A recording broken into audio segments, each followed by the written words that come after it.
सूरजगढ़, एक ऐसा गांव जहां खूबसूरती के बीच दफन है एक खौफनाक रहस्य, एक बंद स्कूल, भटकती आत्माएं और एक शिक्षिका का साहसिक कदम। क्या आप इस डरावनी यात्रा पर चलने के लिए तैयार हैं? यहां हर कदम पर डर आपका इंतजार कर रहा है। स्वागत है डर का सफर में। सूरजगढ़ एक शांत और सुंदर पहाड़ी गांव था। ऊंचे ऊंचे देवदार के पेड़ों से घिरा यह गांव अपनी प्राकृतिक सुंदरता के लिए जाना जाता था, लेकिन इसकी खूबसूरती के बीच एक डरावनी कहानी दबी हुई थी। इस गांव के बाहर स्थित एक पुराना स्कूल, जिसे लोग सूरजगढ़ प्राथमिक विद्यालय कहते थे, पिछले 15 सालों से बंद पड़ा था। लोगों का कहना था कि यह स्कूल अभिशप्त है। इसके चारों ओर भूतों की कहानियां गूंजती थीं। कोई कहता कि वहां बच्चों की आत्माएं घूमती हैं, तो कोई कहता कि स्कूल की इमारत में किसी ने अपने खून से दीवारों पर संदेश लिखा था। गांव के बच्चों को इस स्कूल से दूर रहने की सख्त हिदायत थी। गांव के पुराने लोगों का कहना था, जो इस स्कूल में गया वह कभी वापस नहीं लौटा। आकांक्षा, 28 वर्षीय शिक्षिका, सूरजगढ़ गांव के लिए नई थी। उसे सरकार द्वारा इस स्कूल में नियुक्त किया गया था। आकांक्षा ने गांव के बुजुर्गों की कहानियों को अंधविश्वास माना। वह मानती थी कि इन कहानियों का कोई वैज्ञानिक आधार नहीं है और शिक्षा के प्रति लोगों का यह डर खत्म होना चाहिए। उसने दृढ़ निश्चय किया कि वह इस स्कूल को दोबारा खोलकर इसे एक सुरक्षित और सकारात्मक जगह बनाएगी। जब वह पहली बार स्कूल पहुंची तो स्कूल की हालत देखकर सिहर उठी। स्कूल की बिल्डिंग जर्जर थी, खिड़कियां टूटी हुई थीं, दीवारों पर अजीब लाल धब्बे थे जो खून जैसे दिखते थे। चारों ओर घना सन्नाटा था और पेड़ों की सरसराहट से माहौल और डरावना लग रहा था। आकांक्षा ने पहले दिन स्कूल का निरीक्षण किया। उसने पाया कि कुछ कमरे अब भी ठीक थे, लेकिन वहां अजीब सी गंध थी। जैसे ही शाम हुई, उसने महसूस किया कि स्कूल में एक अलग ही सन्नाटा छा गया है। रात को जब वह स्कूल के एक कमरे में कागजों की छानबीन कर रही थी, तभी खिड़की अचानक तेज आवाज के साथ बंद हो गई। उसने पलटकर देखा तो उसे ऐसा लगा जैसे किसी ने उसे देखा हो। जब वह खिड़की के पास गई और उसे खोला तो खिड़की के बाहर कुछ नहीं था, लेकिन जमीन पर किसी के पैरों के निशान थे जो अंदर की तरफ जा रहे थे। अगले दिन आकांक्षा ने स्कूल को ठीक करने का फैसला किया। गांव के कुछ बच्चों को उसने बुलाया और पढ़ाई शुरू की। बच्चे डरे हुए थे। उनमें से एक, राधिका, ने धीरे से कहा, मैम, आप यहां मत पढ़ाइए, यहां कुछ गड़बड़ है। आकांक्षा ने राधिका को समझाते हुए कहा, डरने की कोई बात नहीं है, ये बस पुरानी कहानियां हैं, मैं यहां सब कुछ ठीक कर दूंगी। क्लास शुरू हुई। आकांक्षा ने बच्चों को पढ़ाना शुरू किया। सब कुछ सामान्य लग रहा था, लेकिन तभी ब्लैक बोर्ड पर अचानक कुछ लिखने की आवाज आई। जब आकांक्षा ने देखा तो ब्लैक बोर्ड पर अपने आप खून जैसे लाल अक्षरों में लिखा था, आयुष यहां है। बच्चे जोर जोर से चीखने लगे और क्लासरूम से भाग गए। आकांक्षा खुद स्तब्ध रह गई। उसने इसे किसी की शरारत समझा और ब्लैक बोर्ड को साफ किया, लेकिन सफाई के बाद भी वह लिखावट धीरे धीरे फिर से उभरने लगी। उस रात जब वह स्कूल में अकेली थी, उसे क्लासरूम से एक बच्चे के रोने की आवाज सुनाई दी। आवाज सुनकर वह क्लासरूम की ओर गई।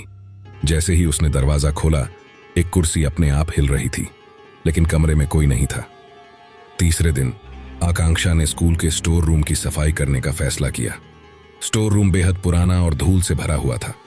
वहां टूटे फूटे फर्नीचर और पुरानी किताबें बिखरी हुई थीं। स्टोर रूम में सफाई के दौरान उसे एक पुरानी किताब मिली। किताब के कवर पर गहरे खरोंच के निशान थे। उसने उसे खोला तो पहले पन्ने पर बड़े अक्षरों में लिखा था, मुझे बचाओ। किताब के पन्ने पलटते हुए उसने पाया कि उसमें किसी बच्चे की लिखावट थी।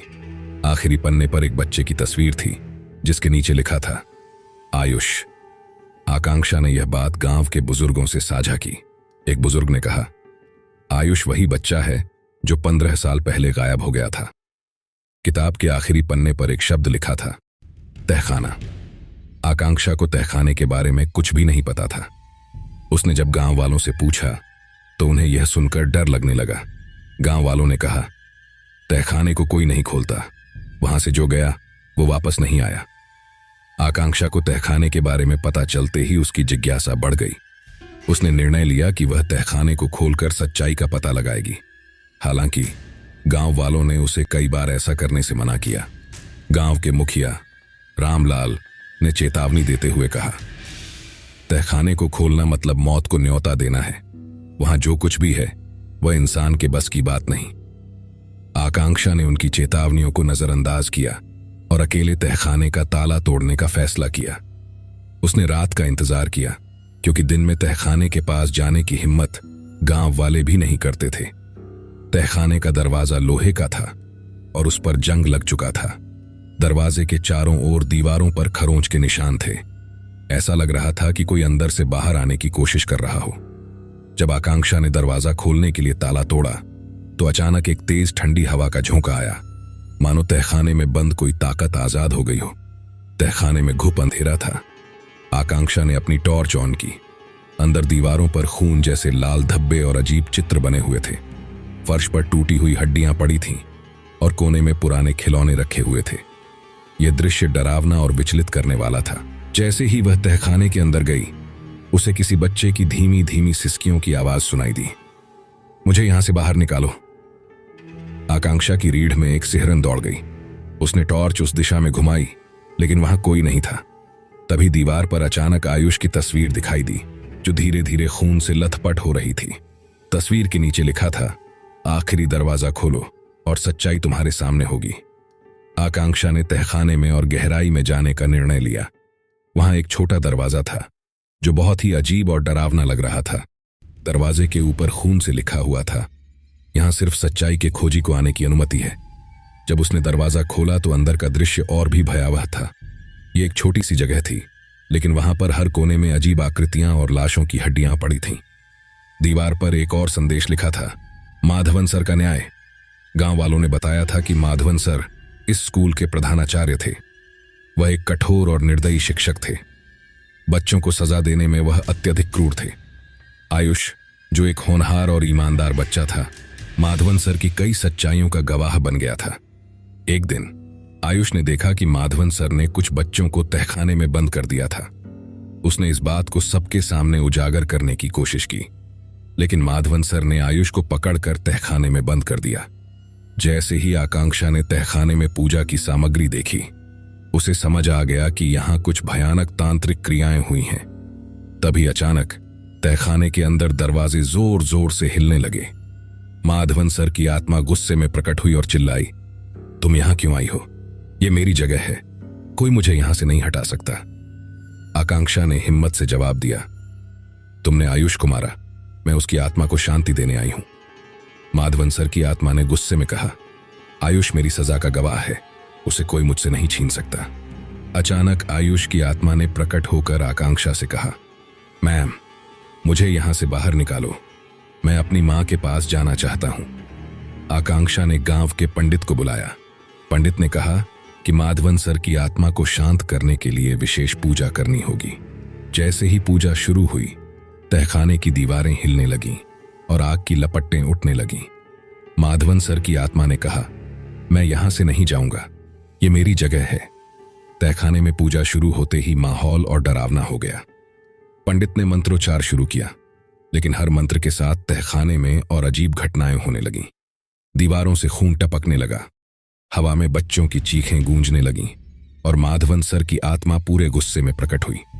उन्होंने जोर से चिल्लाकर कहा, यह तहखाना मेरा है, यहां कोई और नहीं रहेगा, तुम सब मर जाओगे।